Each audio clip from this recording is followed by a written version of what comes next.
Good morning, everyone. This is Christopher D. Greif, Vice Chair of the Brooklyn DD Council, with the other co-chairs, Rose Sal and Deborah Greif will be joining in just a minute. She just stepped away. She'll be back in a few minutes.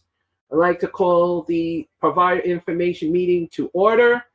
Before we introduce our two young ladies, I'd like to remind everyone and thank you everyone who did put their name on the chat on that. So I do thank you. Now, I do want to remind everyone with housekeeping rules, please make sure you did put your name on the chat. Like that thing is always flashing up. But I do need to remind everyone housekeeping rules is very important. This is ordered by Joyce Levin and the head advisory council chair, Deborah Greif. At this moment right now, everyone should be on mute right now. No one should be interrupting in a meeting. And if that interruption goes more than the numbers, we will put you back in the waiting room to calm down, and we will try to put you back in.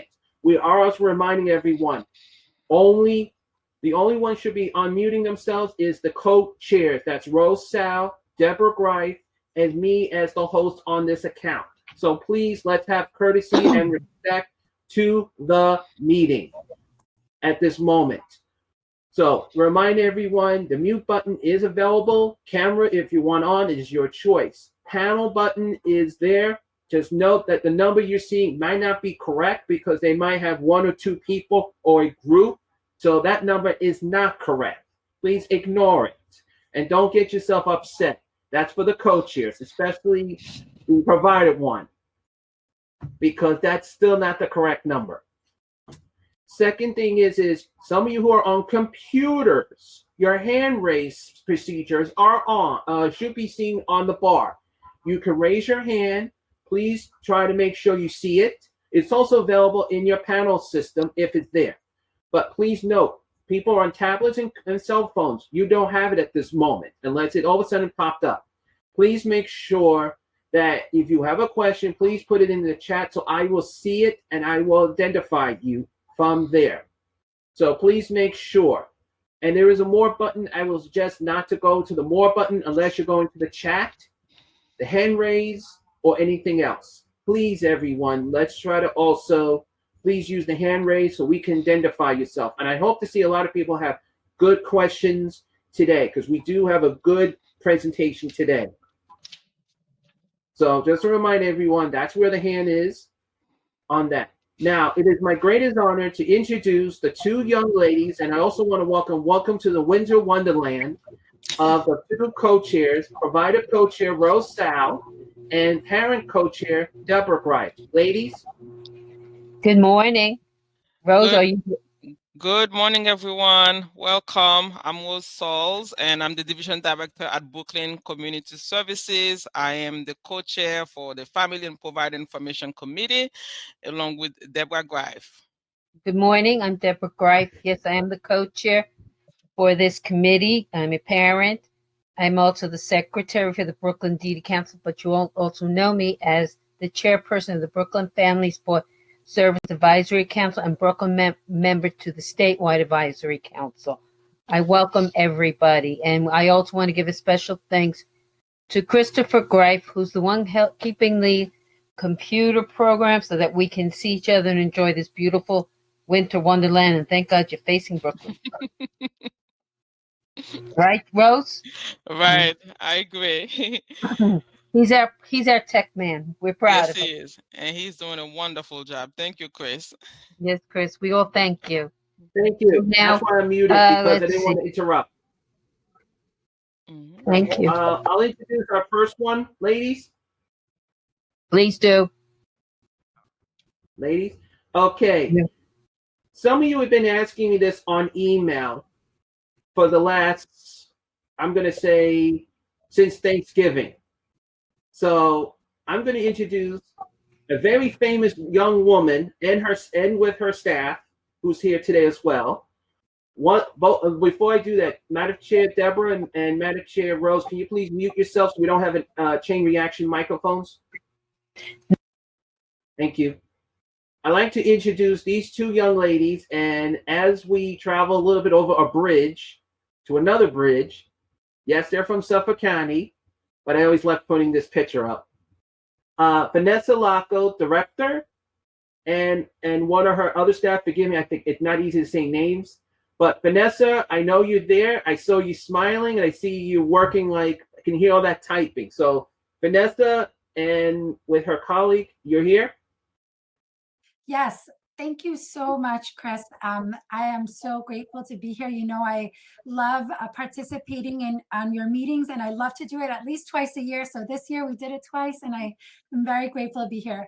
My name is Vanessa Lockel. I am the Executive Director for Cornell Cooperative Extension, and I'm very grateful to have with me Natalia Southard from our marketing team, and she's going to do the second half of the presentation. I'm going to focus on what is Cornell Cooperative Extension, who are we, and what work have we done so far with Chris and Deborah Greif, and what are our goals for the end of the year, the holiday season, and how maybe you and your organizations or you yourselves wish to participate. So Cornell Cooperative Extension of Suffolk County is a sustainability organization focused in 4 areas on Long Island. Agriculture. So if you worry about the food that you eat, where it comes from, if you're worried about your garden, if you're worried about the flowers and the plants, you know, that's work that we do. We have an area of marine. So shellfish restoration, like oysters, if you like seafood. We have a local fish component, issues around the environment and shoreline restoration. We also have an area on community education, and that's where we go out and we share with the community the education of Cornell University's School of Human Ecology. And we talk about how to support our parents, how to create resilient children. For example, you know, for many of our parents, it's difficult to deal with what COVID was happened. But if you had a child dealing with virtual education, that created a whole other series of problems to work around. So our educators are really trained in a series of all sorts of issues that impact families. And we also have a nutrition component that comes out of community education. And last but not least, we have a 4-H youth component. And that's our camps, you know, so we have programs for young kids of all ages. We do have a sleepaway camp out in Peconic Dunes. And we also have a day camp, which is at the Suffolk County Farm and Education Center. So that's why Chris put up the little icon of my farm animals. This isn't a farm like any other. This is an educational farm. We work with many educational institutions like LaGuardia Community College in Queens, LIU, it's also in Brooklyn, but on Long Island as well.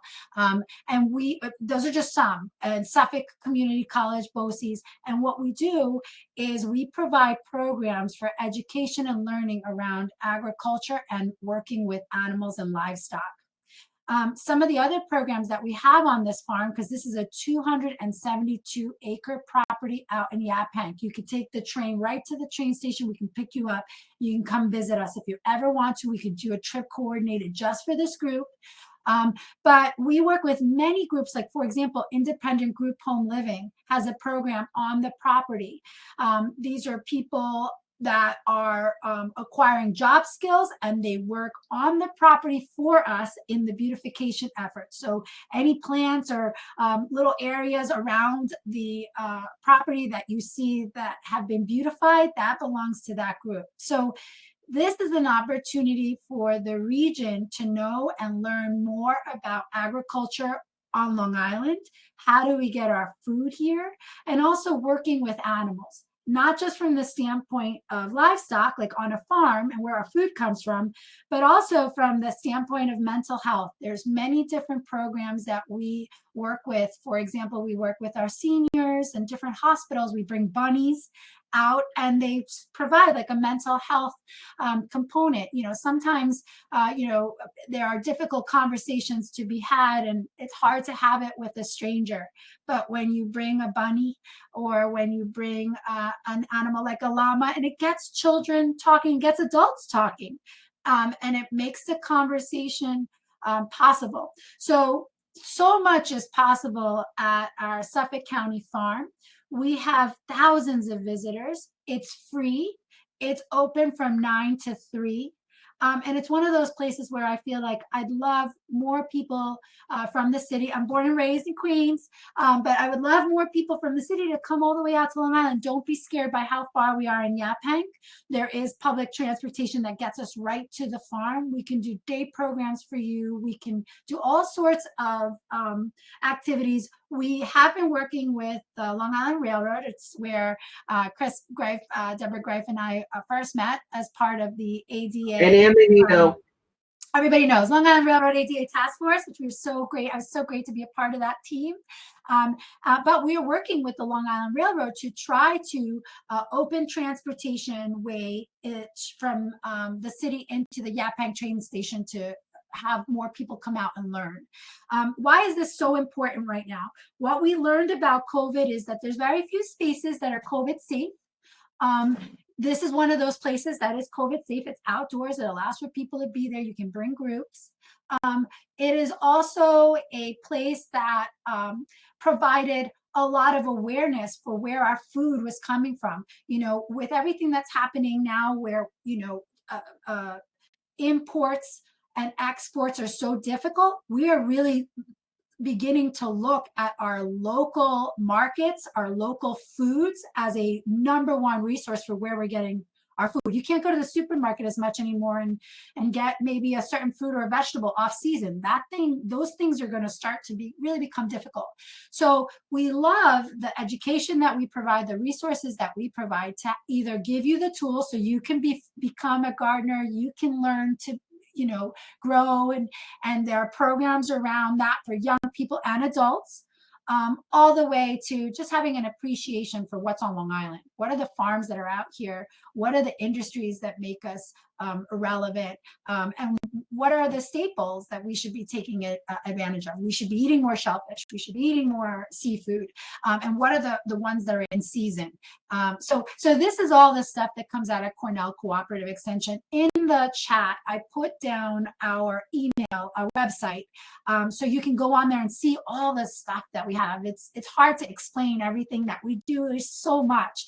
And we love our engagement with all the groups that are part of this amazing Brooklyn family group. So please take advantage of that. And with that, I'm going to hand it over to my colleague, Natalia, who in the marketing team has been working on wonderful holiday specials that we can promote. But I want you to know that throughout the year, there's so many different programs that we do. If anything of what I've talked about was exciting, piqued interest, I know I talked a lot about like animals, but we also do a lot of stuff in the water. And we're also very active in our shorelines and restoration in the environment.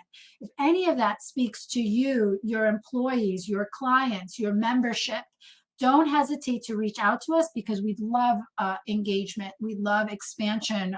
One of the things that I didn't highlight was that Cornell Cooperative Extension as a whole has made DEIB, diversity, equality, inclusion, and belonging a top priority for the organization, as you've been hearing from everybody, right? Like that's a hot topic. But for us, especially because we have industries that are really impacting our community. And we want to ensure that our community are sustainable. So please, you know, take advantage of who we are and what we're about and see if there's something that what we can do can be tailored for you. Don't think that if we don't already have it, that we can't work with you on it. So with that, I pass it over to Natalia to talk about all the wonderful specials we have for this season. And thank you for your time. Natalia? Hello, good morning again, everybody. Here Natalia. I'm working with, like Vanessa said, in the marketing department. And as we're wrapping up our year, we have our holiday specials. So what that means is each single program area comes in and contributes to put up this flyer together where we have a lot of offerings, very exciting offerings for the public. I did put the link to our flyer in the chat that you guys can take a look at. And as you look at here, some of them are opportunities for educational sessions, like a Zoom session. Some of them are sponsorship opportunities, where you can get some merch and you can sponsor an animal farm friend from our Yaphank farm. We have some kits and some day camps. You'll see the Sea Explorer kits, where it's very interactive, where we have these programs where we educate our kids on all aspects of our marine ecology, and we have the Sea Explorer kit there that you'll see there. Also, we have our SPAT program, which is where we show people how to grow the education about the ecology of our shellfish, and we allow them to grow their own spat in our gardens. So you'll see discounts on that, plus other merchandise, and also some discounts throughout the website for our program areas. Now, the revenue that comes out for this allows us to maintain our programs, to be able to meet our objectives this year, and to make sure that these programs still stay for the coming years. And so, yeah, if you have any questions on any of this, please feel free to reach out to any of us. We will be highlighting these programs through our Instagram, Facebook, Twitter, and LinkedIn. So give us a follow. Let us know if any of these pique your interest. If you have any other questions, you can reach out to us. Thank you, everybody. Thank you, Natalia. Chris, as Natalia mentioned on the chat, she did include the link. I was trying to share, but I figured I didn't want to interrupt trying to put the screen up or asking permission. But I think it would be best if you can guys email it to the advisory so it can be added into the website. Perfect, we'll do that. And I do have some questions that came up, but before I do that, the one question that has been brought up is you guys have been doing a lot of holiday season stuff. And the reason why it's been brought up, and it's not on the chat, it's been brought up by email by over 35% of families. And I'm going to say maybe it's 100% because I'm going to add the 5 boroughs to this. Can one of you guys explain your holiday light shows that are coming up? Because we're trying to keep everyone in good spirits, like you are, Vanessa, with the smiling all day with all the staffs and everything. I should know because your secretary said it, so don't kill her. You can kill me if you get me. I'm just kidding. But that is one thing that is the one main question everybody's been asking me. Your holiday light shows. Excuse me, it's Deborah Greif. Before you go on, there's one other important thing. Vanessa, do you also have, I know that you talked about shellfish and other things, but I do have a very large portion of families who follow a kosher diet. Can you also explain now and also in the future presentations about the kosher food sustainability for people who come to the farm? What can be done, because it's very important too. And also, when you explain about your holiday shows, please let them know about the public transportation, because you're very close to the Long Island Railroad. But explain to them whatever, so that you can have more participation. Thank you. Absolutely. Thank you both for your dedication to our programming and just being aware of all the different programs that Cornell Cooperative Extension has been rolling out over the year. As I mentioned, COVID really opened the awareness for our Suffolk County farm more than ever, because there was very limited places of where to go and what to do, and places that were COVID safe. We became a hotspot for people to go to. With so much land, you can have thousands of people on the property, and it's so spread out, it doesn't look like anybody's on the property. So last year we started something called the Winter Wonderlands series. It is, as I mentioned, it's 272-acre farm. We have about 130 animals on the property, everything from chickens, pigs, llamas, turkeys, little ponies, what you can, it's all there. Goats, sheep.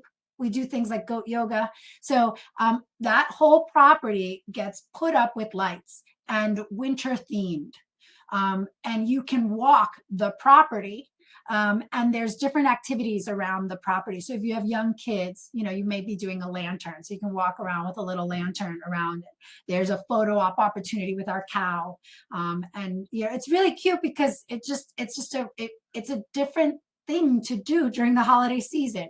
Go visit a cow and some llamas, and become aware of the importance of agriculture while you're getting your season greetings. So Winter Wonderland literally is a holiday for all. We celebrate Festivus. We celebrate, it is a safe space for all to come. And that's why we call it Winter Wonderland. It goes right up, I think, into January. Natalia, if you have the Natalia, if you have the dates, that would be great to share. But it's almost sold out. You have to take the train to Yaphank Station. There are certain time frames. If you are planning on coming to it from the city and you're not driving or taking a bus, we encourage you to reach out directly to the farm so that they can help coordinate your pickup. So someone will come to the train station around that time to pick you up, and someone will come up to drop you off. However, if you have a group, let's say some of you have a group of 5 to 10 people that wish to come out, we can come out and pick you up even in the a special, I was gonna say wagon ride to come and pick you up and get you, and we start the experience and the tour from that moment. So there's many options of what we can do when it comes to working with mobility issues and things like that. We have a little work to come. We have some work to do, right? But we do try to accommodate as much as possible. And that's just for the Suffolk County Farm. We have many other properties where we are also in compliance and trying to adapt. And that's why it's so important to have this relationship with this group, because we want to make sure that we are constantly updating, and we're constantly trying to think of ways and access funding to improve our accessibility and ensure that we're keeping up with all the needs of the community. So with that also, Deborah brought up something very interesting about different diets, I don't want to say diets, but sometimes it's different health requirements or health choices that you have to make. Some people want to be gluten-free, but some people have diabetes and there's certain requirements that they have to keep, right? So, or the kosher diet, or being vegan, vegetarian, all of those things. We have a program under community education that's around nutrition. In some cases, it's if you're SNAP Ed, if you qualify for SNAP, if any of your membership, your program, you yourselves qualify for SNAP, we have a free program that's through SNAP Education that provides a curriculum around nutrition. And we can cater it around, diabetes, or we could cater it around, making healthy choices. So you're kosher. We still have to make healthy choices. What are some of those healthy choices now under these requirements? So the community of SNAP Education educators, our educators will go out and ensure that they are familiarized with the community that they're serving, and they'll cater the curriculum to that community. So for example, if we have a lot of Caribbean communities on Long Island and Brentwood and different parts, and when we go in there, you can't go in with a pasta dish and say, hey, you guys, here's how we lower our fat intake and our sugars and our salts with a pasta dish. No, we want to find a dish that is a traditional dish for that community, maybe a sancocho, or maybe something that is traditional for that region, and try to cut the fat and cut the salt and still make a delicious meal that they would cook, because they're cooking it anyway. They're just given the tools to do it better. So we have a whole program that does that comes out into the community. We have virtual programming too that caters so that we can do this. You don't have to come all the way out to us. We provide it. And like I said, we provide in different languages, and we can tailor it to you. So Deborah, if you're saying to me, listen, right now is not, the most, we definitely Hanukkah, we love supporting Hanukkah, but Yom Kippur, Rosh Hashanah, those are the holidays where, there's really a sense of family. What do we do in regards to those meals that maybe we can make healthy alternatives and things like that if we're concerned about some of those things? We might have somebody work with you on putting together the meals for events or in preparation of after fastings for your community in under this idea of healthy nutrition. So something to consider. We're open to that. And Natalia, is there anything that you wanted to add to what I had said?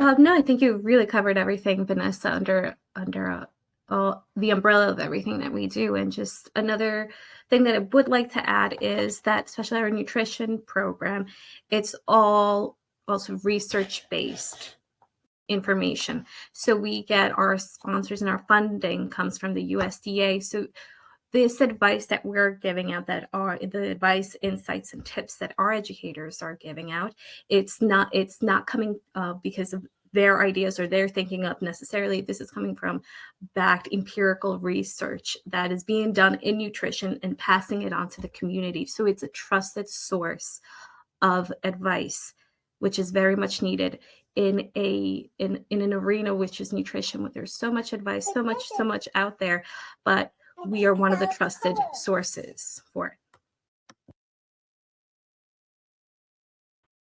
Thank you, ladies. Rose, do you have a question?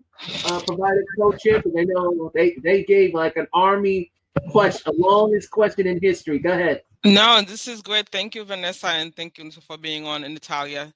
I appreciate it. I just wanted to add, I was thinking as you was talking about the farm, and we have several OPWDD program, but one of our day have program I definitely see can benefit, from, going into the farm, doing like a day trips, if possible.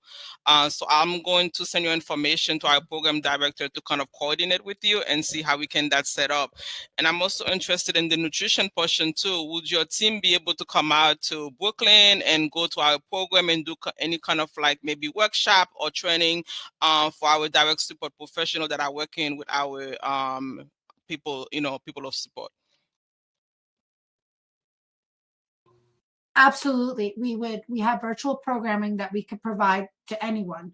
Our SNAP education program goes all the way up to the border of Queens. So if you're right in that area, or we can redirect. So, but most likely we can accommodate all your requests. In regards to your members coming out, your daytime, we have people on staff.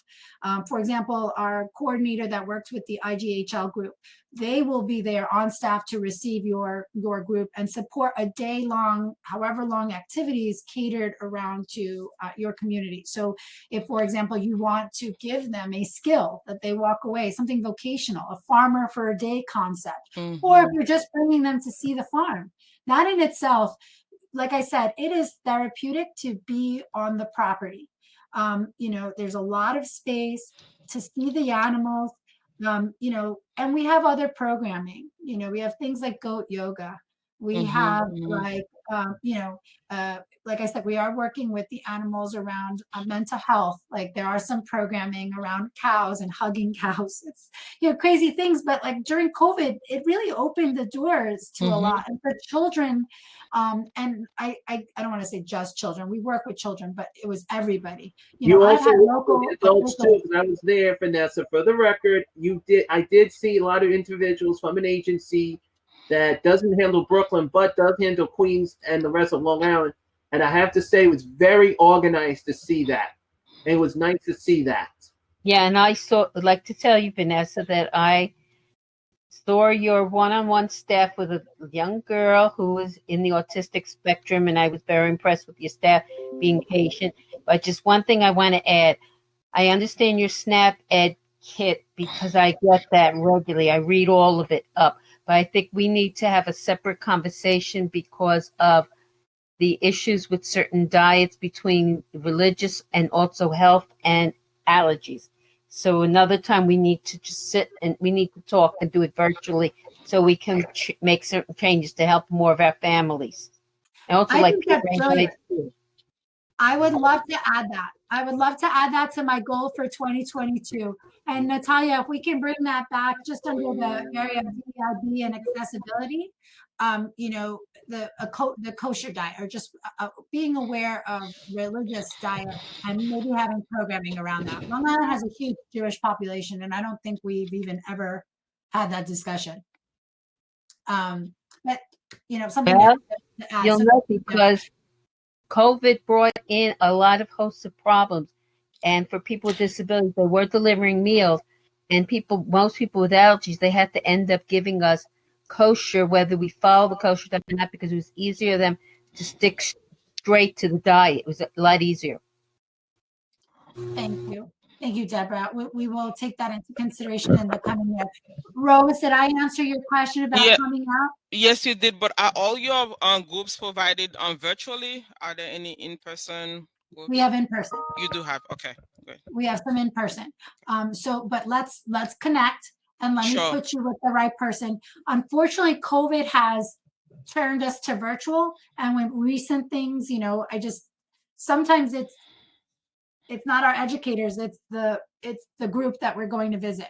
Like they're all okay with each other, but now you're bringing in an outsider to educate, and now it's opening the door for COVID exposure. So they don't want that. They want you to they'll do the virtual. So we can find you an educator that comes to you, or the virtual program may be something that works, or come to us. We can include that in for some of your groups to come to us and include that in the training of that day. No, that's great. We can definitely discuss options, offline. Thank you. Thank you so much, Rose. I'm going to move on to the chats questions. Vanessa, one thing I was just going to add, one thing I have to say, Vanessa, you're always ready. And I have to say this, anywhere I see you go, Vanessa, I know where you are, and every second having fun. But, the one thing, we always got to remember, everyone, when you travel to Vanessa or you're traveling to anywhere in Suffolk County, the very important thing, if you're on a van, bus, or subway, you guys got to wear a mask. And Vanessa, I know she's going to laugh right now because I'm wearing, and Rose too, I'm wearing a Superman mask. That's what it stands for. That's another way of protecting yourself. So please make sure, guys, when you travel, wear a mask. But now the question number one is that event on the 18th, if I'm a person who does travel on trains, and Vanessa, the Greenpoint train runs very limited at that line over there, that part of the other half of the Makonga line, can you guys meet me at the Makonga station? Because Makonga is ADA accessible and it's transit friendlier. But remember, after you continue more east, it's a limited train. Means if you miss that train, you're not stranded, but you got to pray where the buses are running in parts of Suffolk County. Unfortunately, we currently do not have a train or a connecting service from Ronkonkoma to to Yaphank. However, there's not enough ridership to have one person do it. And I don't have enough staff to take someone off my staff to ride from one location to another. But that doesn't mean that if we were not to coordinate this a little bit better, for example, with the Long Island Railroad, and even with the county busing system, and have a connection. So for example, when the marathon happens in the region, there's all these accommodations that are done around the marathon, and there's also connector rides that are done. If I know, for example, that Brooklyn family is going to do a coordinated trip to an event to us, you can guarantee I will have a bus or some support to pick you up at the location. But for open call, we don't have that available just yet. They're not asking for that question, Vanessa. The only question is, say, if a group comes, that's where they're talking about more. They're not talking about one person, because one person said, oh, I know how to get there, no problem, because that's like timing the train with no problem. But if a group comes and they want to use Long Island Railroad, is there arrangement, say, like if that train does not come, because lately they've been doing a lot of inspection checks on your line there, is there any discussion about if they can meet you at Makangala? At this current time, there is no structure in place, but we are open to conversations about anybody coming to visit us. We will get you to us. So I just know that if, for example, the upcoming date, what were the dates that you the 11th and 18th, that on the weekends, those trains do not, if you miss that train, you better have a heat warmer because being honest to everyone, it does get, when you're more going out east, you're feeling the Connecticut cold air. And it does get cool. But I will say this, if you're a driver, you're very easy to get to by the Long Island Expressway, because then I could just use a rubber band and go, and I'm there. But something that I know Vanessa, Debbie, as well as I, as the Long Island Railroad ADA Task Force member, we are trying to work on something to fix that line, or even have a part-time train to terminate. And I apologize if people don't understand I'm on a meeting. It's not an emergency right now. Inspecting that was Long Island Railroad trying to call me. He knows better. I'm in a meeting. He must have known you're on, Vanessa. But that's something we'll be working on. But there are other ways of doing it. And I know someone else in here in this meeting can also batch with that, but we can discuss that off the meeting. Second question is, your holiday thing, is it still open on the 18th? I think we're sold out, but if anybody here is interested in any of these events, please do not hesitate to reach out to us, okay? And so I just want you to know, we are actively working on accessibility, right? So, which means we know there are areas that we need improvement. So that's why it's so important to participate in discussions like this with you and be involved in the community so that I have more awareness. For right now, those 2 dates, are sold out, and most likely we don't have the accommodations for a small group coming to Ronkonkoma for us to transport. I could make it work because of this conversation, but the reality is that if you did it without contacting us, I don't know if we'd be able to make that Well, that's happen. common sense right there, Vanessa. If you don't let the Suffolk County Farm, like you're communicating people, like I said this before in another meeting, if you don't let them know, you just, as a comedy guy will say, is you blew it. Right.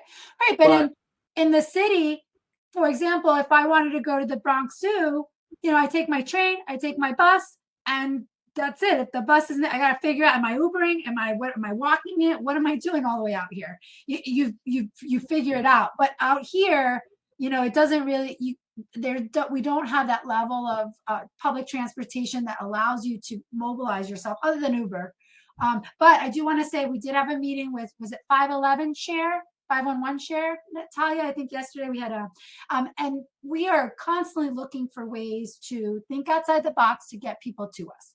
So, Chris, Deborah, Rose, the whole team, as you are embarking on transportation and creating accessibility for different groups, think of us, use us as an opportunity for a pilot. Feel free to give us your honest feedback, because that's the intention is I want everybody coming to visit our location and to use our programs. So it's not just the farm. We have camps. We have actual camping programs for young people. I would love, or for all, like we have a sleepaway camp that I could try to accommodate for the community for a week. We could do a week where it's, we bring everybody in, but COVID has really slowed a lot of these conversations down too. But I would love to explore that. If you said to me, Vanessa, what about off season? So we're not in the middle of the school year, but in September, October, we have a week for young adults where we come out and we explore, outdoors through your camp. I'd love to do something like that. But it would be our pilot. It would be us trying to do that, getting the staff, getting us organized. We need to have our staff trained better around some of this stuff. The awareness that comes from just having these meetings is so helpful, because it keeps it in the forefront for me, at least, running my organization when it comes to accessibility, thinking about who are we missing, who are we not opening the door to, and how do I change that? So please know we got some work to do, but I want you to come visit us. I want you to take part in our programming. This Winter Wonderland, if this year isn't the year for you, but you're seeing some of our programming and you want to be a part of it, the sooner you tell me, the sooner I can accommodate something magnificent just for you.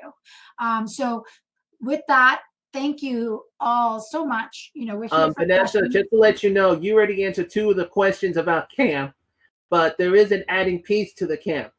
As you're aware that families did attend the camps, So they do want to say, unfortunately, those parents could not be here today because right now they're getting the COVID shot. So I can say the booster shot. So what I'm saying is, and I apologize for the noise in the background. Message is received from Tina from the Bronx VX. Oh, no, to that point, Chris, we have we do have people that come into the program and run through the program throughout the year. High functioning, and sometimes nobody tells us. We find out after. Parents are like, we had a great program, it was a great program. Thank you so much for, but for a more concerted effort, people needing more support, that's a community that I wish to access. Just to jump in just quickly, because I just want to make sure we have someone else after you, or giving an update. The families did say that you guys were very organized, and the number one thing everyone's been saying is you're very cheap, not expensive, but a decent price. And why I'm saying that, because camps are expensive. And that even Deborah can vouch with me as well. So I do want to make sure I say that now for the record, because you as the director have to say it got the pressure down, feeding families with confidence, and we need to see that from now to next year. So I do want to make sure that's in. I do want to check if anyone has a hand raised, because I want to make sure that anyone has questions, because we do want to make sure. I know you have somewhere else to go. But I need Deborah and Rose can back me up on this one last question. Vanessa, for the record, and this is for, I forget her name, so forgive me. Your colleague is here. Natalia. Thank you. Forgive me. So many names today. My head's spinning. I'm lucky I know Vanessa by heart. Rose and Debbie, I think you agree that Suffolk County Farm, you're always welcome to come to any of these all these subcommittees and regular the full council meetings. Am I correct, ladies? Yes, correct. Yes, you are. And we will speak offline late at another date so we can work on this with you. I would love that. Thank you so much. Count on us whenever you need us. Just real quickly on the camps. We went this year from 2 camps to 5 camps. And next year we're going up to 8 camps. We have a sleepaway camp, and a camp on a farm. All the other camps are marine learning camps where we can implement that for you. So if you do a marine learning camp, we can teach you a train the trainer, so you can then maybe run a camp or establish the system for yourself by you. Or you can always use us and bring everybody out to us. But please know our camps are growing and expanding. They're ACA accredited, which means like blue ribbon Ivy League of camps. So this is next level. And to what Chris said, we are an extension of the county. And because we are, in essence, a county camp, we have those wonderful low rates. You're not going to see astronomical costs. We also have grants for those that need some financial support, because we want people to take advantage of our programs. So we're not really turning anyone away. Yes, one more question. Any questions? Sorry, Chris. That's okay. I'm checking right now. That's why I put it in the chat. Does anyone have any questions? But Rose, do you and Debbie have any questions? Or I'm going to ask Dolores Kahn, do you have any questions that can smell it from here? No, we don't. I don't. Dolores Kahn, do you have a question? No, they both were their presentation was very comprehensive and very interesting, but I don't have any questions. I'm surprised, because I always know you always have a good question. That's why I'm just double checking. So you know why I'm double checking on that. But Vanessa and forgive me, Atalia, I wanted to thank you both, but I think the two ladies will say that as well. Deborah, Rose. Yes. Thank you both, Natalia and Vanessa. It's our pleasure. Thank you so much for having us. You're welcome. Oh, so that's the baby noise. I thought I'm losing it today. No, her daughter's with her, or child. Okay, thank you both, ladies. Thank you so much. Happy holidays and a happy new Thank year. If I you. don't get to talk to you, I look forward to all our work in the coming year. Please be safe. I didn't see Anne. Is Anne on? I didn't see her. She's there. She says hi. Hi, Anne. Everyone, it's a Hi, pleasure to be. Mensa. Ah, there's Anne. Hi, Anne. How are Great you? seeing everybody. I miss you guys so much. Take Be safe care. out Thank there, and you. we'll talk very soon. Okay. Okay. Okay. Thank And you. one way or the other, Vanessa, I'm coming up to that office. All right. Come on. Okay. Let's go. We have another. Okay, our next person, and it's since he got promoted. And we want to congratulate him on his promotion. And our next speaker is Mr. Henry Najibi, who I'm going to let him explain his new position, but also we had sent you questions in advance in reference to care coordination. So Henry, are you there with us? Are you here still? Yeah, he's on. He's muted. Yeah. Yes, Let's I'm unmute here, him, but please. I'm multitasking. I understand, Henry, but first Henry, I'm doing that. both Henry, I'm councils. doing that too. Henry, we both councils want to congratulate you on your promotion, and I'm going to let you explain it because I don't want to say it wrong. So, All right, so thank you. for being here. My name is Henry Njibe.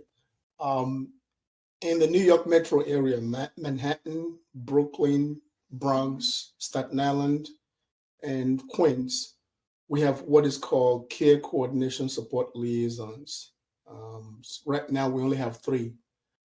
Care coordination support liaisons, their primary responsibilities is really to provide technical assistance to the care managers in enrollment, disenrollment, and moving individuals between CCOs.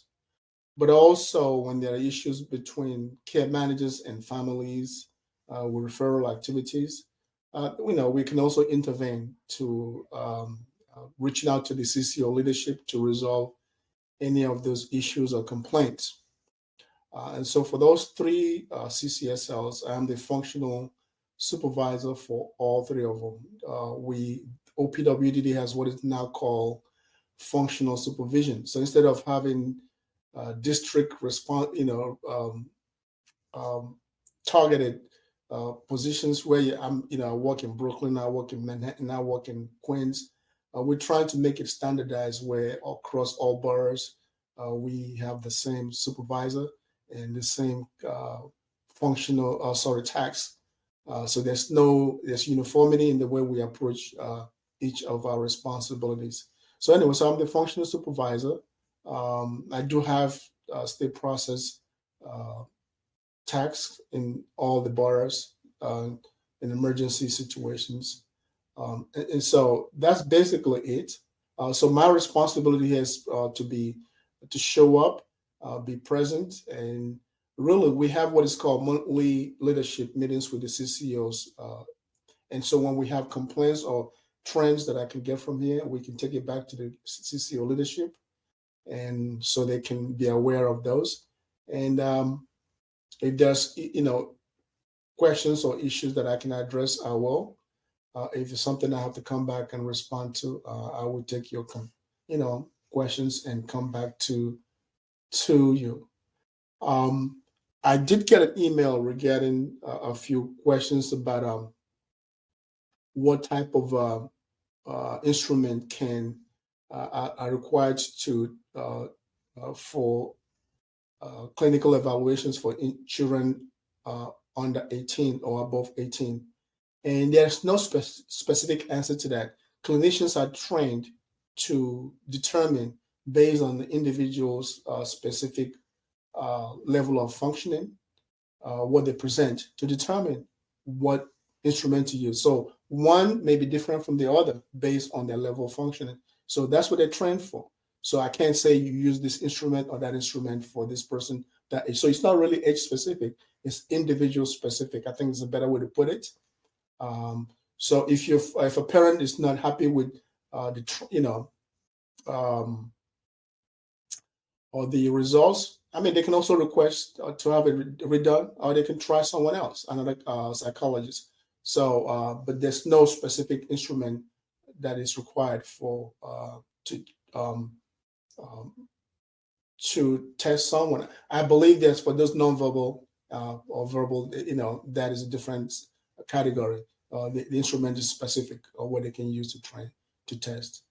There was also another question about whether the parents can change DDP2 test results. Really, again, that's where the collaboration comes in with the care manager and the family. If you're present during the what's it called, the life plan meeting, those should be really discussed. But changing it really does not serve the individual well. So you have to go back to the care manager and make sure that the person's level is well represented on the DDP2. You can have a meeting with them and have them redo it. But it should be a collaborative effort. It shouldn't be one instrument with the care manager and one with the family member, because at the end of the day, it doesn't serve the individual proper. And so they should be uniform. So that's probably the only two things that I can remember right now, unless there's some other questions that I'm missing out, right? Deborah? Yes, well, you got everything set. There was just one. If a child is already OPWDD eligible, how many, I'm not talking about 10 years after test, but like if it's 3 to 4 years and there's not Once eligible, you're eligible. There's no, there's no redoing. I mean, the only time you redo it is when someone's something is significant happens in their life or something changes. But really, once you determine eligible, you're eligible. If your parent wants to do an update, that's fine. But we don't require you to go back and do it over, because after 3 years or whatever, once you're in the system, you're in the system. That's excellent. Thank you for that. Also, I just want to clarify one thing, because I've been asked by parents whose children are under 18. Now, I'm going to tell you what's been said and asked of me, and please let me know if I'm right or wrong. I have said to families that from birth to age 7 years of age, all children are provisional, and then at 8 is when you are considered, if you still fully OPWDD eligible. Am I correct or wrong? Yeah, at 8 you're required to do a redetermination at that time to make the person permanently eligible or ineligible. Okay, and the other question is, I've tried to explain this to families. When your child I'm going to use this, I've said this is what was told to me. From birth to approximately 18, children make the most changes in their lives. When they're also 18, the only time they've told us to update our children's, because they're going from shot to being a child to an adult under also, and we don't have the control over Social Security, but there's also their rules. Am I correct what I've been saying? Can you just go one more time? All right. From birth to say, I'm going to go from, all right, I'll make it this easy. From when the child turns 18, under the Social Security Act, children are then considered adults. So many times Social Security has told us to get them reevaluated, because now they're classified as adults and they can collect under their own Social Security number. And I've told parents this, and I said, this is something that is not OPWDD's requirements. This is Social Security's requirements. Am I right or wrong? Absolutely, you're correct. It's not OPWDD requirements. That's what I've been saying. Thank you for clarifying. I also tried to explain to them that even if your child turns 18 and your child, whether you're their legal guardian, there are other ways of becoming you can't go to become a full guardian. You can still be, for Social Security, the rep payee. You're listed as the healthcare proxy with the banks. Once they see you're the rep payee, they keep that on, especially when the Social Security sees that your child is not capable of controlling or understanding how to pay bills and other things. And this is not OPWDD's rules. This is Social Security's requirements. Did I Correct. say this correctly? Correct. Mhm. The other thing I've also told parents to be always watch and work with their care coordinators very closely, because if whether the father or mother, whoever was the higher wage earner, becomes disabled, retires, or sadly passes away, you need to make sure to watch, because then your child, instead of collecting under their own social security number, they'll collect under the parents who, and I've explained to them, this is social security rules, not OPWDD rules. Am I correct again? Well, again, Deborah, I'm not a benefit specialist. I can't answer that. I I can't, know that. but I But I know that wanted to say, you seem to be right. But no, I that's wanted, OPWDD. I'm sorry to interrupt you. I apologize. What I'm trying to clarify is that this is not OPWDD's rules and It's not, regulations. as far as I know. That's what I'm trying to get, because I want everyone to understand that OPWD runs its OPWDD services. It sees that the child is eligible or not. But when it comes to Medicaid, you don't control Medicaid. You don't No. control Social Security benefits. So I ask families to understand that when you go in to help because there's issues with the CCOs or there's miscommunication, that they also have to understand that OPWDD, whether it's New York State or any, did not make these rules. We still have to work with outside agencies for the funding sources. Correct.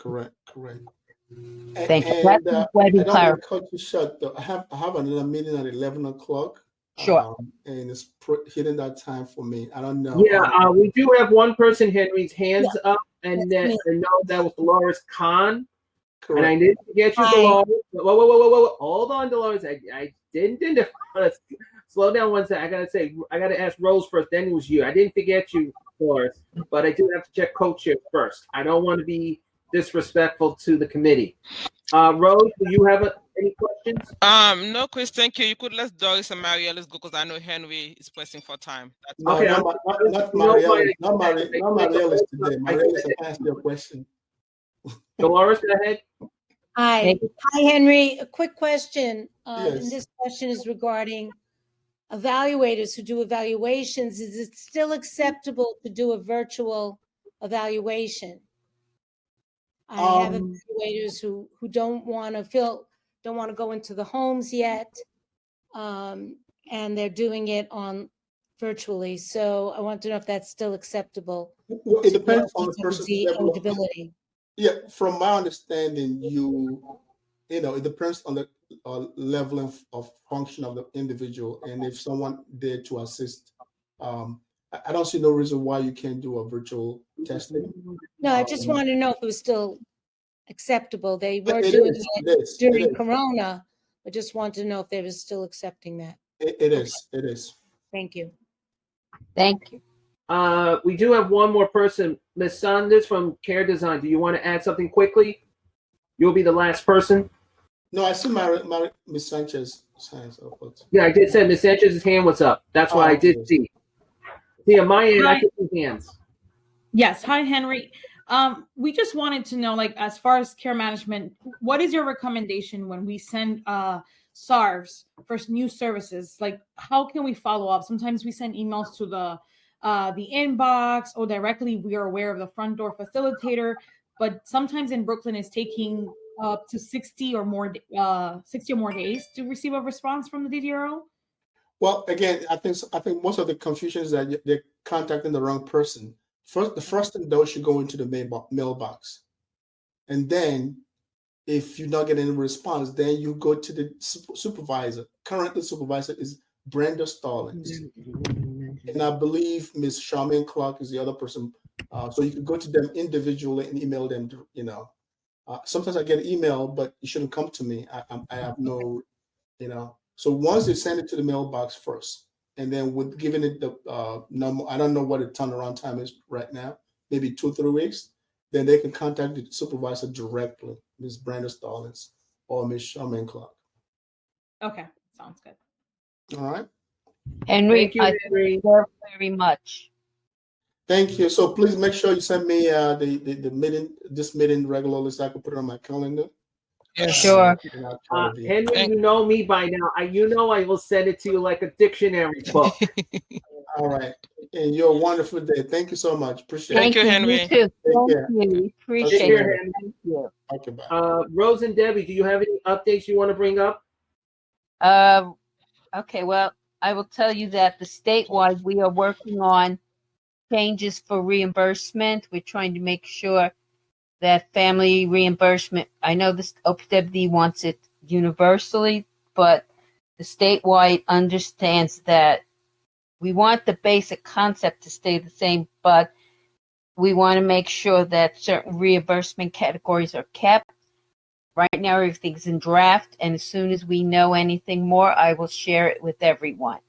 Also, please make sure that if you have questions or concerns, please let you know. And there's been a change also in OPW leadership in Brooklyn, as you heard with Henry.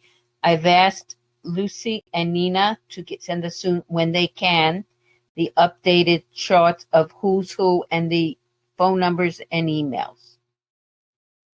We will do our best to make sure things up to date, but as you know, OPWDD right now is in flux. We have a new acting commissioner, and we are trying to schedule for her to come to a meeting, but her schedule is very tight because there's 19 counties across New York State, and she has to see everybody. So just want everyone to know we're trying very hard. And I hope everyone, please make sure you come to these meetings, and also let us know what subjects you need to understand. Is it you need help with writing up their life plan, or do you want to have people explain to the families how important it is to have the right information for their life plans, or they need different services? And also, we should have in future a benefit specialist come, because you see, when Social Security makes their rulings, we have, unfortunately, OPW can protest, but they can do so much.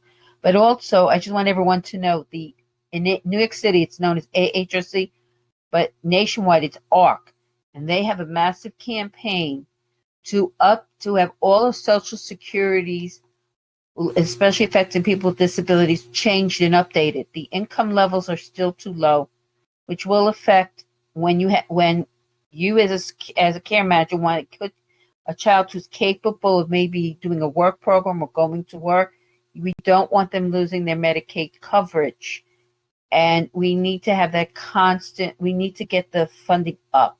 So we have that information on the Advisory Council's website, but we all must work together. Please speak to your elected officials in a positive way, because you know what, if they understand why why the income levels have to be raised up, it does help everyone, our children mostly, but also it doesn't put undue pressure and financial strain on the families.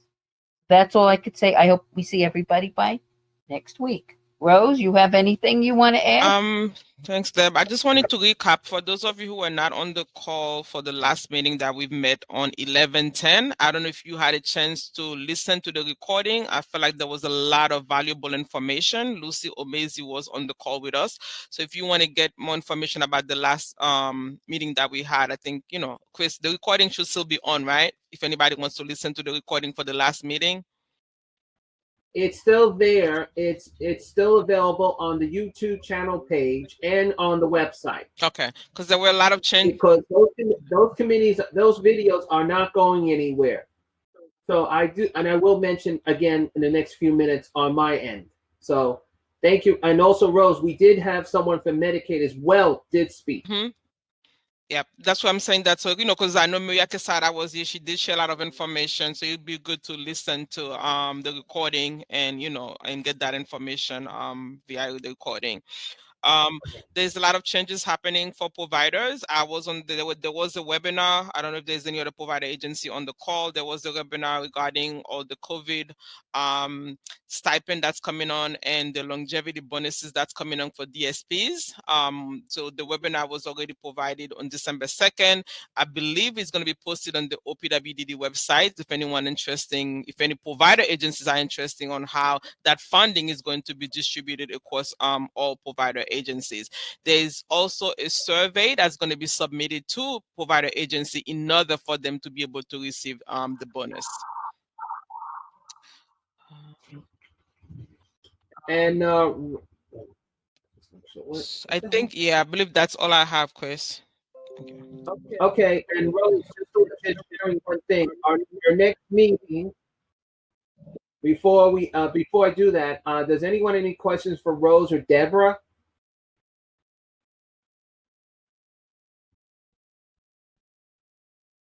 Okay. Congratulations, ladies. No one has any questions. It's a miracle, but that's just, that makes it easy for you guys. Yes, but how about it now? Well, it shows that we were very clear and concise. Hold on. I finally got a hands up. Someone just woke up. Well, it's not me. I don't count. So, go ahead, Care Design, Miss. Hi. It's not a question. It's more of a comment. I'm going to share again the dates and time for the quarterly conference for care managers. It does conflict. Today we have one. So maybe this is why you don't see the other CCOs represented. I'll share it in an email in case you guys want to consider it for the next the 2022 quarters. Okay, I have something to say. Thank you for that. And I would appreciate if you let us know. This way we can work with the schedule too, because as you said, we don't always see those schedules and it is important. Also, I would appreciate not just from you, but any other care coordinator or agency online, please give us the updates of what's coming. Let us know the issues and the problems, because we work together as a team. There are a lot of changes we can get done to make the programs work. So I appreciate. Thank you for telling us.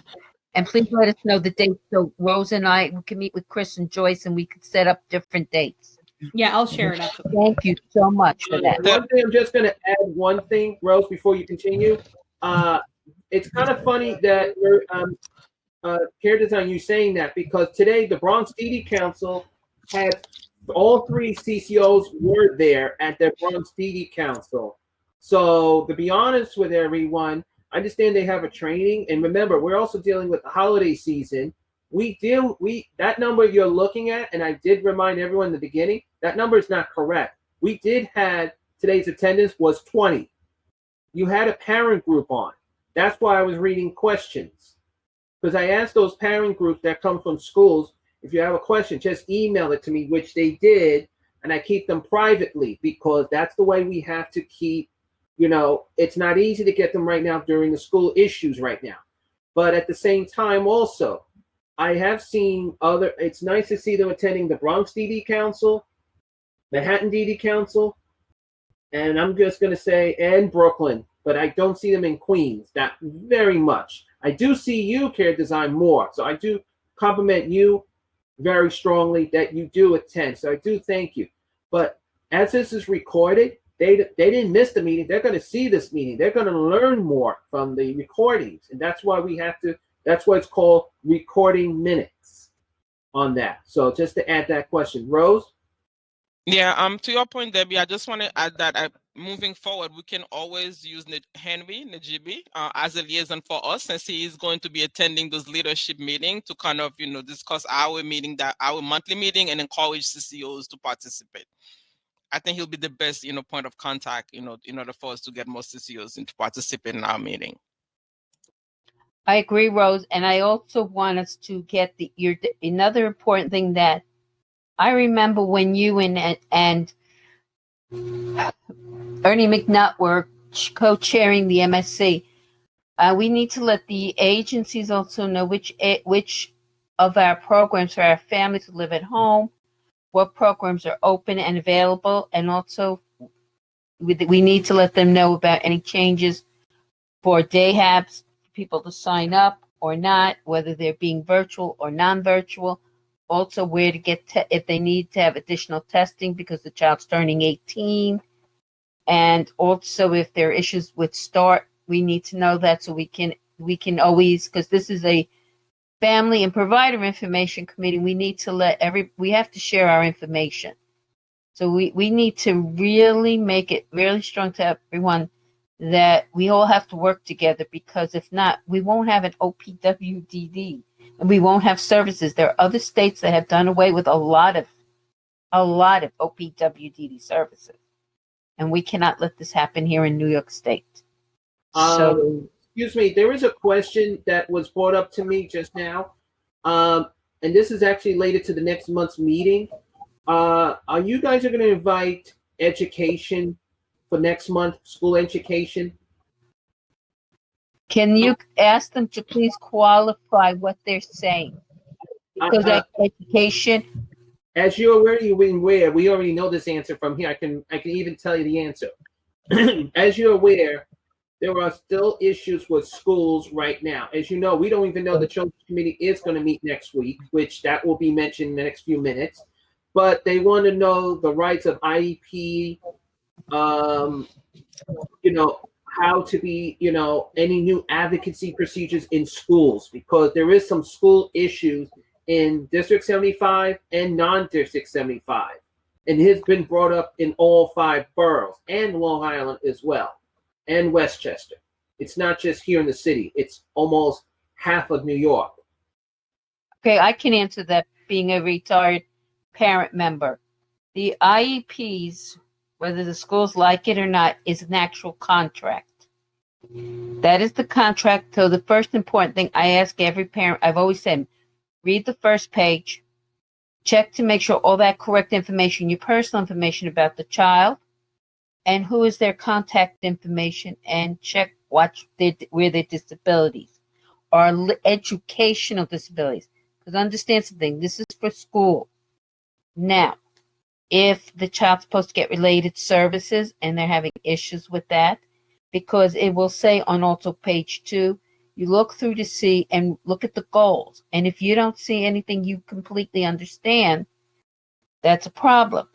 You're supposed to be able to talk to the committee on special education, where your child's IEP is written up, and also if there's your school-based support team is supposed to be assisting you. Now, knowing that doesn't always happen, you have to and I have always told parents this, know your child's disability and why your child has trouble learning. Say, my child can't read. Why? My child has trouble tracking. My child may have can't comprehend because their auditory processing is off. And if you would look at the goals, and if you feel the goals are not meeting your child, unfortunately, they use a lot of generic goals because we have more students than we have services. So I tell parents, also something very important, and I'm saying this, you see me put my hand on my chest. What I did in school is not the same as what my child does in school.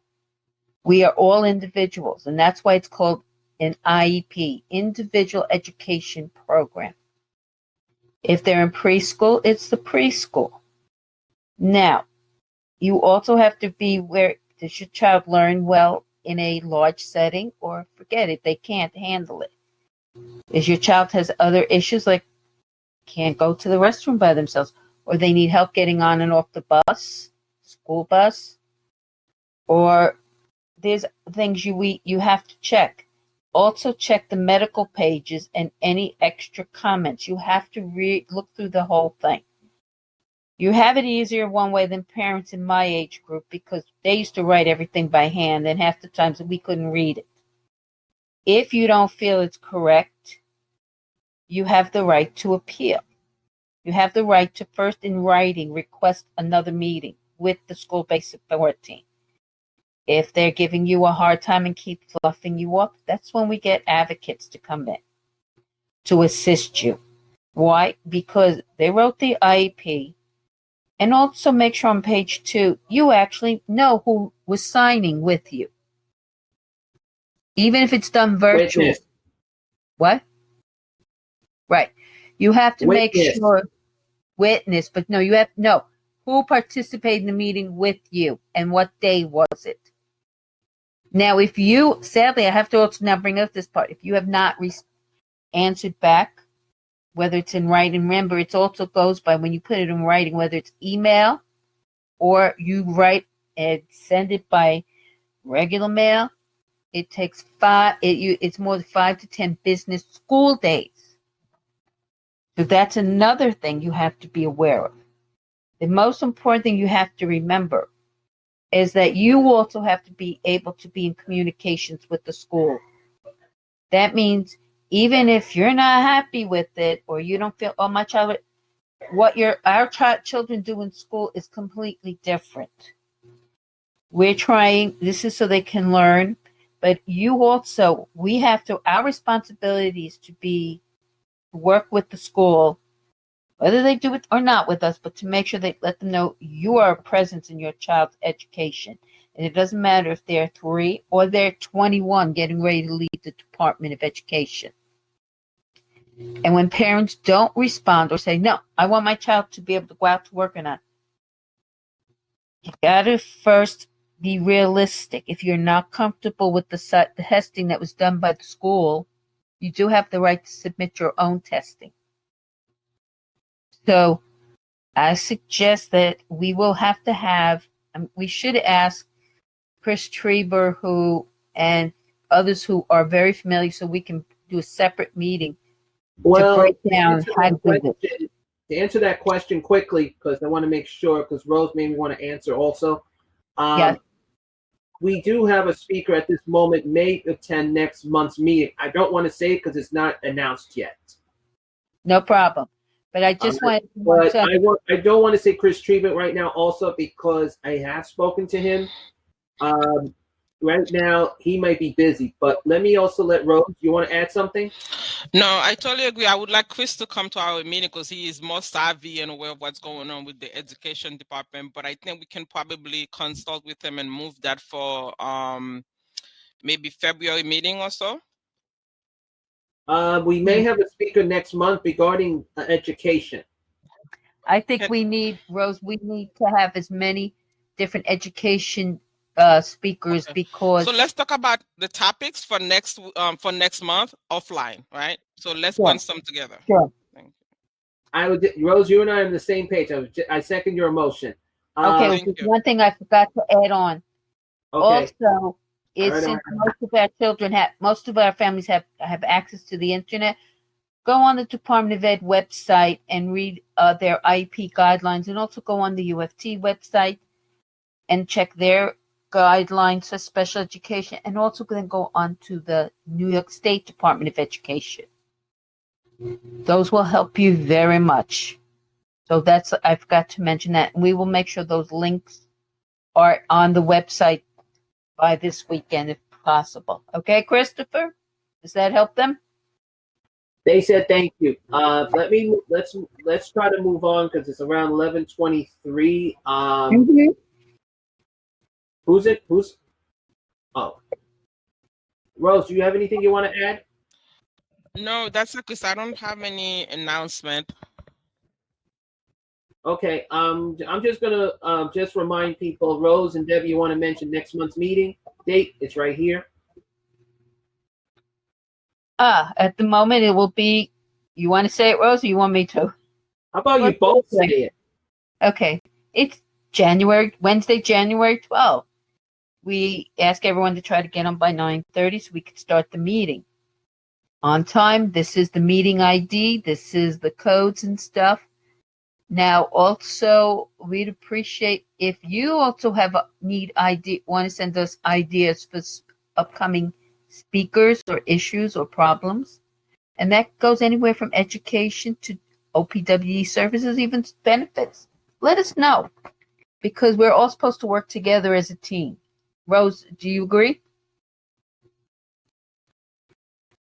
Sorry, I was muted. Yes, I agree with you. Yeah, no, it's okay. I understand. No, because also we would like to hear what you're interested in that, because you brought up the education piece. And I'll tell you something, we have to also make sure our care coordinators understand how to help us deal with the Department of Ed. And the other important thing is we also should ask, OPWDD has each borough, each county or development is supposed to have their own liaison, their transition liaison. So maybe we should find out if we can eventually get them to come to a meeting. But Rose and I will have to speak with the Brooklyn DDRO, and we will see what we can do. Okay. Right now, at this time, also right now, since they're doing a lot of changing right now, that should be announcing at the next DD Council meeting. So let's just move on from that point. But I'll add my report in just a second, once you guys are done. Okay. And Rose, do you have anything else you want to bring up? Nope, that's it for me. Okay, does anybody, Christopher, we have announcements. Anybody wants to make an announcement? Whoa. Slow down. I have to do the DD Council report also to remind people next meeting dates. So sorry. Just trying to move it along so we can get everything done. Go ahead. We're actually doing fine. I know.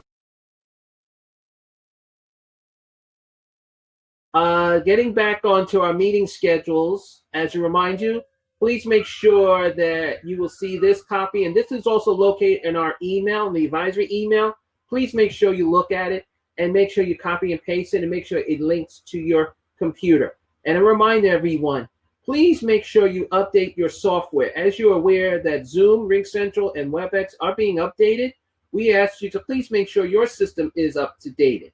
As OPLD is updating, which Nita did mention at the Bronx DD Council today, and we're just glad to see that everything is going well so far. But we do need to remind, please make sure your families are up to date if they're going to be doing in-school homebound as well. Now, moving on to the next committee that's also supposed to be starting is the Children's Committee. If there are coming, it's supposed to be next Tuesday. Please check by Monday the 13th if that meeting is on or it's been canceled again. As a reminder, this is to be announced if it's going to be there. I know some of you might be a little frustrated. I can understand that. But right now, due to the fact that we are experiencing a lot of school major issues in all directions, from IEP to school to transportation, education, and COVID. Trust me, I'm going to say COVID because it can be a flu or COVID. So please check. Now, I do need to remind everyone, because this is from Joyce Levin, as well as Deborah, who's the other head of the full chair of the advisory. Our next meeting is moved to the third Wednesday because of holiday season, Christmas and Kwanzaa, and the New Year's. The meeting will be next Wednesday. Please make sure, please get on by 9:30 so we can start on the nose. If you show up late, that means you're late. There is some changes in the agenda for this month's meeting. Deborah and Joyce will be doing their report first, followed by IAC, OPWDD, announcements. Then the person will be speaking, and once all questions are done, the meeting will then end, wishing everyone a happy holidays, and we'll be moving on. There will be no subcommittee reports. But if anyone needs a subcommittee report, as I said before, it is recorded, which is now, so everyone sees my face on this recording, as well as Deborah's, Rose, and if Teresa is doing her meeting next week as well. So please, everyone, we have a speaker. It will be sent out on email. And to remind everyone, the recording minutes are available on the website. Please watch the recording video. So when somebody asks you, can we make a motion for the recording minutes? And if we do get the other minutes, please make a motion. We ask anyone who is a member, doesn't matter if you're a parent, individual, or an agency. The faster we can go, the faster we can proceed. And please note, the minutes are shortened because you can watch the video faster. It is a new procedure for minutes starting from 2021 to 2022. So please make sure you do that. And just to let everyone know, on the other hats, this is for Rose as well, and as well as everyone in this meeting. Please be advised that next Friday, MTA Mass Force will be out again on December 17th. Please make sure you visit it's dedicating to this page. You can just type in on Google MTA Mass Force. Click on the first page. You will see it says sign up and find out where they're located. They're doing during the rush hour times only. 7 a.m. to 9 a.m. and 9 a.m. to 11, or from 2 to 4 and 4 to 6. So please check which borough they're doing it. I'm going to say for Long Island Railroad and Metro North are to be announced, but the only one for Long Island Railroad will be Atlantic Avenue, which will be merged for a very important reason, because since they're all there, they can do it at the same location. So please check the website. And I did mention today in the Bronx DD Council also, yes, the assessor right phone line was down yesterday. The system should be back online due to also Amazon was down. Assessor right was also down. So be an alert that its systems should be back online. But remind you, if you have the assessor right app, please use it. That's what they're there for. And that's why we always ask you to sign up. When you do sign up for assessor right, have an email account. And speaking of email accounts, I'd like to remind you, and yes, I'm going to be a pain in the rear end, but I have to do it because Q, who's the assessor chief, wants to remind everyone, please update your reduced fare Metro card. It doesn't matter if you're a senior or a person with a disability or an injured person. You can still, if you still have the reduced fare card, you can still please update your information. Page 1 is available on our website. You can print out the page 1. We do not need a picture, but we do need to make sure your last name, first name, address, and definitely email. Note, if you already have an email account for Accessorize, you can merge that. And right now, the only Omni card is available right now is the full Omni card and located at stores. Please make sure you visit the omni.info website on that. So please make sure reduced fare is coming in. And I encourage everyone to please pass that to your agencies, your colleagues, your friends who have the reduced fare. If you have the full Omni card now, you should have some fun.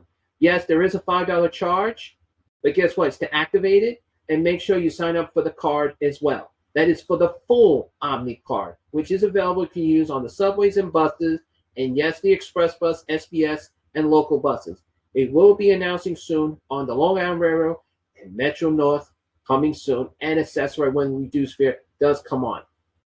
More information will be available coming soon. So please make sure you guys do that. Before I proceed with announcements, does anyone have a question for me? And I apologize, I'm going to move the screen backwards again because it is shoot. Rose, do you have a question for me? Because I'm always dying to hear from you. No question, Chris. And I definitely don't have a question. I definitely don't have a question. Well, we don't. That's why I always ask Rose first. Dolores Khan, do you have a question? No, not at this time. Okay, just making I have sure. announcements though. I know. Just please make. If anyone has an announcement or events or trainings, please have your hand raised, please. So therefore, I know I can identify you. Before we start with the announcements, I do need to remind the agencies who are in this room today, please email it to the advisory email. Because, not Dolores Cons, because she always emails me, but I am going to say this on recording reasons. Email it to the advisory council no later than Friday. I will not accept it on a Sunday because that's next. Then it's coming up Friday. Please do not send it to me short notice because I've seen this and it's very difficult because we have people using the website very high. And let me say this, I already broke the record already. We're not even the end of the year yet. And the half of the year, it passed the record. So I am encouraging everyone, please make sure if you're sending me service openings, trainings, or events, please send it to me no later than this Friday. You can send it to me today, tomorrow, or Friday. Doesn't matter, but then it will not go on. I will update it by Saturday. So please make sure you visit on the bfssac@yahoo.com. Thank you. Starting up is Dolores Khan. Hi, my name is Doris Kahn, and I'm the Outreach Coordinator for New York State Institute on Disabilities. We have openings for evaluations for individuals to obtain OPWDD eligibility. They should have not have Medicaid. These evaluations are for non-Medicaid evaluations. If you're interested, contact Elizabeth Sunshine at 917-699-0578, or you can email her at esunshine@nysidinc.org.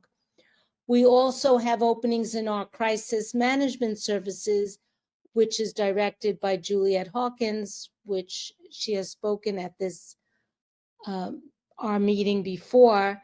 If you're interested, contact her at 917-524-4856, or you can email her at jhawkins@nysidinc.org. NYSID also provides reimbursement for goods and services for individuals living within the 5 boroughs. Contact Jackie Tripodi at 929-202-1115, or you can email her jtripodi, TRIPODI, at nysidinc.org. We also have tickets for venues for recreation. And if anybody's interested, they can call Sarah Alton at 718-494-6457, or email her at salton@nysidinc.org.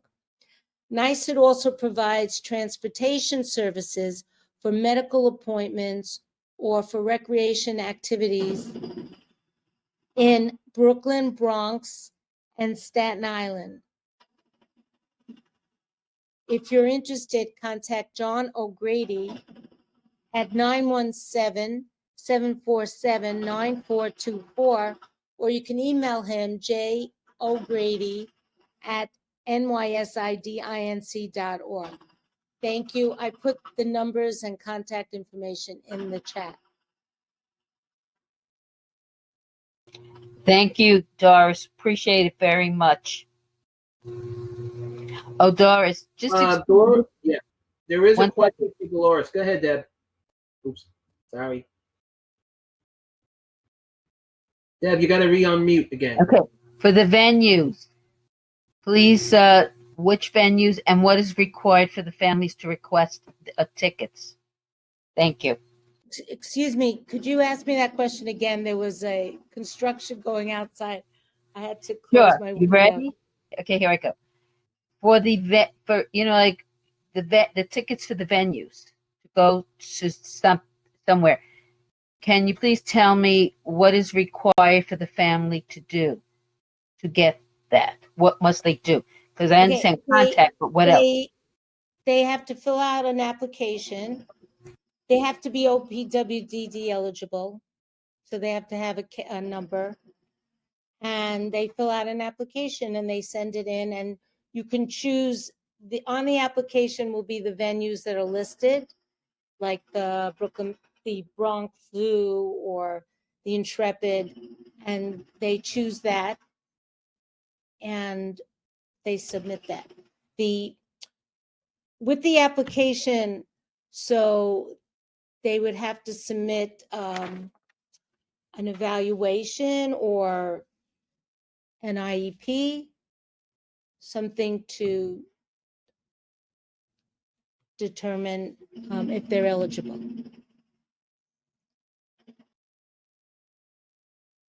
Thank you. All right, Chris.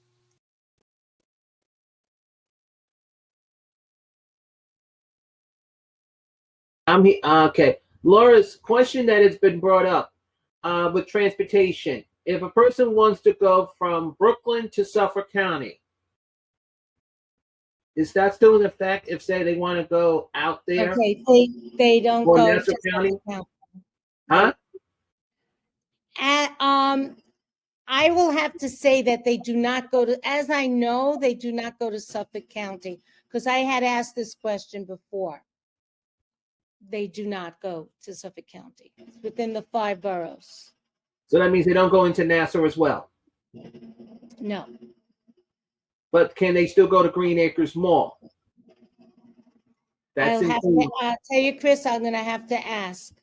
I could ask, the person, you can email John O'Grady and ask him this question, but I did ask for a family before who was looking for transportation to go to Suffolk County, and we do not go out of the 5 boroughs. Understood. If somebody in Brooklyn has an appointment in Manhattan for a doctor's, we can provide that kind of transportation. So the transportation is only good for the 5 boroughs, which I knew about it, but I just want to make sure it's clear for the record. Me too, because it could have, things change, right? So we always can ask again, but that it is limited to the 5 boroughs. They said thank you, because that's one thing. They're not just to let you know, Lord, they're not upset. They just want to, they're glad you're honest with them. But just to let you know, the one person it did mention they did use your transportation if they want to go to Green Acres Mall. They did go because it's in the border. Okay, I don't know where. No, I'm just letting you know. This is what someone just said to me. This is one of the parents that just came in. Okay, I'm going to explain quickly. Green Acres Mall is actually, especially because Walmart, they've expanded. It's right at the border of Queens and Nassau. In fact, if you go into Walmart to shop or say like Dick's, the back of the store is actually physically in New York City. Yeah. This is on Sunrise Highway, right at the border of Queens and Nassau County, because Accessori will bring you in, and you can actually, they'll even bring you to one of the main entrances of the mall, because that's also, say you were going to use the Nassau County Accessori, they can transfer there. So okay? That's hope, and that person says thank you. You're welcome. Thank you, Doris. Let me see. You're welcome. And if there's any changes with that, I will definitely let the participants know at the meetings, our next meetings. Not a problem. Not a problem. No, everything's good. All good. Let me see. Let me just make sure Loris can just mute so I can get to the care design. Do you have any announcements? No, no new announcements for me. Nothing? Nothing No, new? no new announcements. No. Well, there is a question that's been brought up. You guys moved. We didn't move per se. They're consolidating offices in all regions. So Care Design is only holding one regional office per region. So we are about New York City. We heard that you guys moved from not far from Hudson Yard, all the way back downtown. So we were at Court Street. My office was at Court Street. We're now located at Metro Tech. And that happened to every region. We just have one office hub in the region. We're working still remotely up until April of next year. Mm-hmm. Dolores, you had your hand up. You have a question?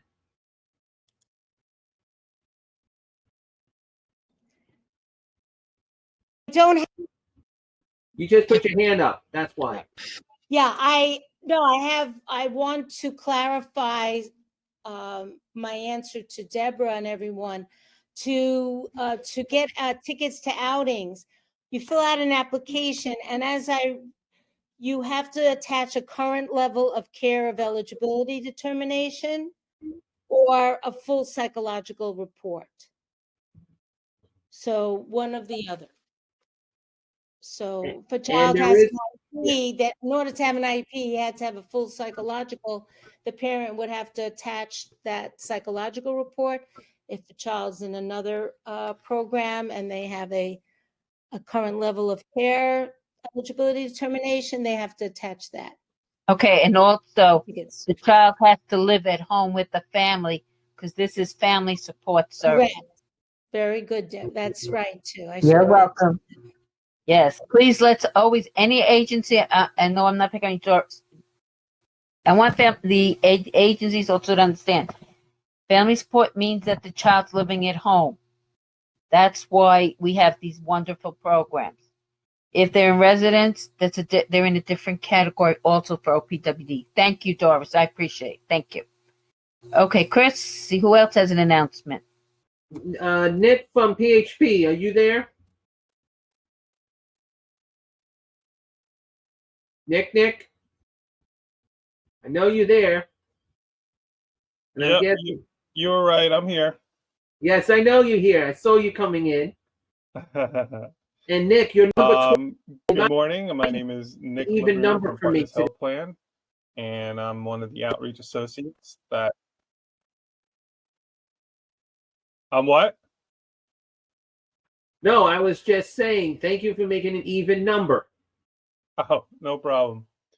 So if anyone wants to learn more about Partners Health Plan and maybe seeing about enrolling someone, feel free to reach out to me. I could be reached at 646-771-3184, and I'll put my my name, number, and email in the chat as well. Does anyone have any questions today? Thereby, I'm checking. No questions, Nick. Rose, I Rose, have one question. Did you get HHC to accept your program? No, that's going to be part of a long-term effort. But I passed along, what you said at the last time to our our provider relations department. Also tell them to go on the HHC website, look for the Council of Cabs, and you have to also go at them through the New York City Department of Health and Mental Hygiene. They sit on both boards. Okay? Okay. Thank you, Nick. Thank you. You're welcome.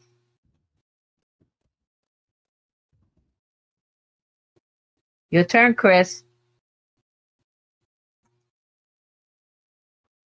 just a second. I'm checking. Does anyone else have an additional announcements? Rose, do you have any announcements from Brooklyn community? No new announcement, Chris. Okay. Nothing new, nothing special about housing, nothing about how's Rose doing? Rose is doing fabulous and multitasking. Yes. So that's one good announcement. You can say Rose is doing fine. That's a good one. Okay. I do have an announcement from Reginald Barron because he had to run because there's another Omni meeting. He is reminding everyone, I already partial my report, but if anyone's having a problem with the reduced fare at MetroCard as we speak, you can actually email him at reginald.barron. Give me 1 second. And I'm going to make sure I have it. That name is correct. At nyct.com. That's like New York City Transit. And you can email him. He will get back to you as soon as possible. But just letting everyone know, the vehicles are still running. Please check on the website, including our website or the MTA website, and you can check the schedules where they're located as well. And now I'm checking the chat just to make sure. Nick's information is available also. Please share that if you guys need to speak to him on that. Reginald is right now working on the Omni stuff. Once we get information, I would let everyone know and keep you guys posted when we're ready. The only thing I will repeat again is the Omni is still, the full fare Omni is available as well. That's all I have at this time, unless somebody wants me to repeat that email address again for Reginald Barron. That's all I have right there. Does anyone else have any last questions before we say anything, before Rose and Debbie say anything?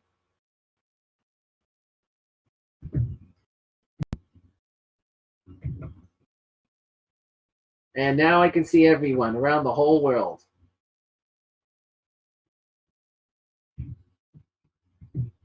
And I'm going to put the gallery up. Okay, Rose, Debbie, anything you want to say before we do anything? Because we know it's a holiday No. tradition. Okay, I'm going to say I want to wish belated Happy Hanukkah, Merry Christmas, Happy Kwanzaa, and Happy New Year. And if I missed any other holiday, I wish you all, everybody happy holidays with whatever you celebrate. Thank you for all your help and support. Thank you. Happy holidays, everyone. Good. We'll see you back here in the new year. Can you believe it? 2022, right around the corner. Oh, please, I don't want to know. Yeah, I know. It's 2022. Yes, I can't complain. I'm glad. All right. Chris, you anything else?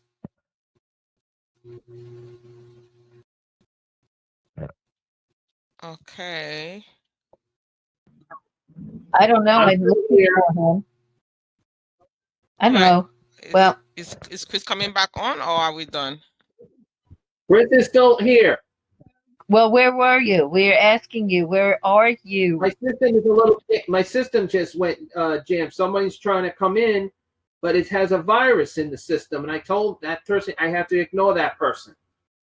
Well, we're done anyway. So let's say again. We wish No, everybody happy holidays. Happy holidays and anything. We're done. Yeah. All right, everyone. Have a great day. Enjoy the rest of your week. Thank Until you. next time. Bye, everybody. Hope to see everyone next week. Thank you. Bye.